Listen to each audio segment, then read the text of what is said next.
जैसे आप 50 लाख में जमीन दोगे, आप 50 लाख में घर बनाओगे, आप 50 लाख में अपने बच्चों को पढ़ाओगे, क्या आप एक टाइम फिक्स करो। देखो डीडीसी है, डीडीसी कोई स्पेशली नहीं होता है, ये मैं आप लोगों को वाजिया करता हूँ। डीडीसी को हम बनाने वाले होते हैं, जब हम उसको वोट कास्ट करते हैं तब वो बनता है। सरपंच को हम वोट कास्ट करते हैं तब सरपंच बनता है। बीडीसी को हम वोट कास्ट करते हैं तब बीडीसी बनता है। लेकिन इस टाइम आपकी बात कोई नहीं करेगा। क्यों? ना तो डीडीसी करेगा, ना तो बीडीसी करेगा, ना तो कोई करेगा, क्योंकि उनको अपना वोट चाहिए। ठीक है, लेकिन हम हक की लड़ाई लड़ते हैं। जैसे भी आप लोगों को जैसे भी प्रोग्राम हो, आप लोगों को जान जाना होगा, मैं आप लोगों के साथ, लेकिन हक की लड़ाई के लिए। मैं किसी के खिलाफ नहीं, और जो गवर्नमेंट ने फैसला किया हम फैसले का वेलकम करते हैं। लेकिन लोगों का भी सोचिए ना, एक गरीब का भी सोचिए। एक गरीब अपना मतलब एक वो बोलते ना अंडा जमा करके अपना घर बनाया उसने, और उस घर को आज अगर हम तोड़ दें, तहस नहस कर दें, तो उस रेलवे का हमारे को क्या फायदा भाई? जब हमारे बच्चे घर से बेघर हो जाए तो रेलवे को हम क्या करेंगे? तो इंशाल्लाह आप एक टाइम फिक्स करो, इंशाल्लाह मैं आपके साथ हूँ, जहाँ तक आपके साथ जाना पड़े मैं साथ हूँ। शबीर भाई ने फोन किया, इंशाल्लाह आप लोगों के लिए शबीर भाई यहाँ पर बहुत है, अगर आप लोग इसका सपोर्ट करोगे। क्योंकि हमारे को आप लोगों का वोट नहीं चाहिए, हमारे आप लोगों को कुछ नहीं चाहिए, क्योंकि हम निकले गरीब की आवाज उठाने, गरीब का काम करने, एज ए सोशल वर्क कर रहे हैं हम। तो इसलिए जब भी शबीर साहब आप टाइम फिक्स करेंगे मैं हाजिर हूँ, ठीक है? क्योंकि यहाँ की पुलिस, यहाँ का हमारी डीसी साहब, यहाँ का तहसीलदार वाकई तारीफ के काबिल है। लेकिन वो भी कहते हैं हमारे पास आओ भाई, लेकिन जेन्युइन पॉइंट लेके, कोई लड़ाई झगड़ा लेके नहीं, जेन्युइन पॉइंट लेके हम जाएंगे, हमारी बात हर कोई सुनेगा। तो इसलिए इंशाल्लाह आप करो टाइम फिक्स, हम आ जाएंगे। देखोगे गांव पड़ रहा हमारे लंगत में, ये 2 किलोमीटर, और दरियाई पूर्व है इसके साथ में। बाढ़ आता है बीच बीच में, जनवरी फरवरी मार्च, ये 2-3 महीने पूरे लोग तजब्जुब में रहते हैं, क्योंकि पूरे लोगों को हिजरत करनी पड़ती है। रात को जब 2004 में आया था, कब आया था बाढ़, तो उसमें उस दिन हम रात को निकले, मिल्टन सीवी थी और इधर बीएसएफ कैंप था तब इस सिलमहाल में, तो सभी लोगों को रात को हिजरत करनी पड़ी। घर में जितने भी माल मवेशी था हमारा, वो भी हमने रात को निकाला, बाढ़ से मतलब इतना खतरा था, सबसे बड़ा बाढ़ आया था वो।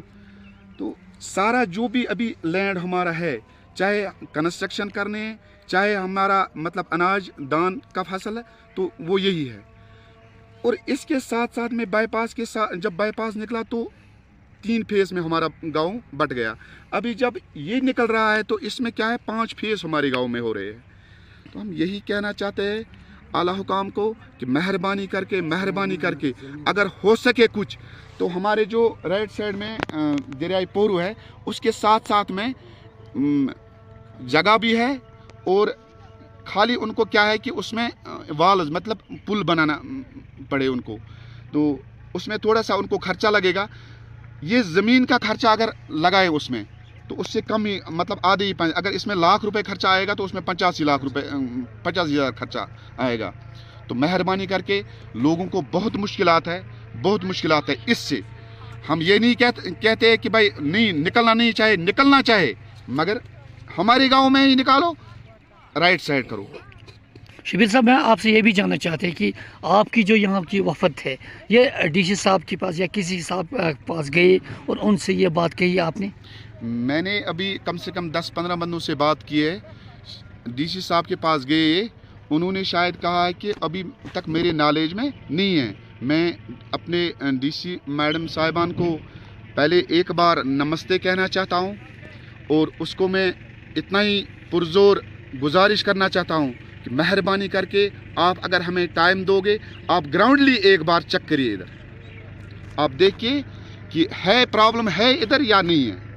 तो आपका मानना यह है कि रोड निकलना चाहिए, मगर उसी जगह से जिस जगह से नुकसान न ज़्यादा हो जाए, नुकसान ना हो। रोड के लिए कौन ना करेगा, रोड के लिए कोई ना नहीं करता है, और सारे खुश है कि रोड निकलना चाहे। तो मगर अगर यहाँ से ये बोल रहे हैं कि आप खुद देख रहे, आप आगे पीछे देखो, पूरा ये ज़मीन क्या है और ये पहले क्या था। तो हम यही चाहते हैं कि अगर दाएं साइड में निकले, उस साइड में इनको बिल्कुल ऑप्शन है, बढ़िया है, हम भी यही ऑप्शन ही दें। अगर हो सके उधर से निकले तो थैंकफुल होगा सर। जी, क्या रहेगी आपकी डिमांड और क्या आप एडमिनिस्ट्रेशन से क्या चाहते हैं आप? हम पहले एडमिनिस्ट्रेशन का बहुत शुक्रगुजार हैं कि उन्होंने यहाँ से ये रेलवे प्रोजेक्ट लाए हैं। हम गवर्नमेंट के खिलाफ नहीं हैं कि यहाँ से नहीं निकलना चाहिए, लेकिन हम ऑप्शन देते हैं इनको। जो ये एरिया है यहाँ पर, ये रेजिडेंशियल एरिया है, ये रिहायशी एरिया है। इसके बदले हमारी ही ज़मीन है जो इस दरिया के पार आता है, वो भी बरेरीपोरा की ज़मीन है।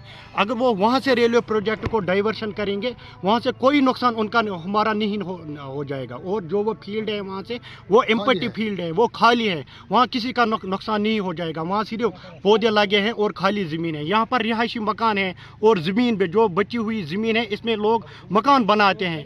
यहाँ पर लोगों को बहुत ज़्यादा नुकसान हो रहा है। अब हम ये गुजारिश करते हैं एडमिनिस्ट्रेशन से, एलजी एडमिनिस्ट्रेशन से, डीसी मैडम से, क्योंकि हम उसके पास गए हैं, मैं खुद गया हूं उसके पास, उसने हमें विश्वास दिया है। अभी ये सर्वे ही चल रही है, हम देखेंगे जहां अगर लोगों का नुकसान वहां पर हो रहा है, वहां पर मकान आ रहे हैं, वहां पर रेजिडेंशियल एरिया हिट हो रहा है, तो हम रेलवे लाइन को वहां से डाइवर्ट करेंगे किसी और जगह।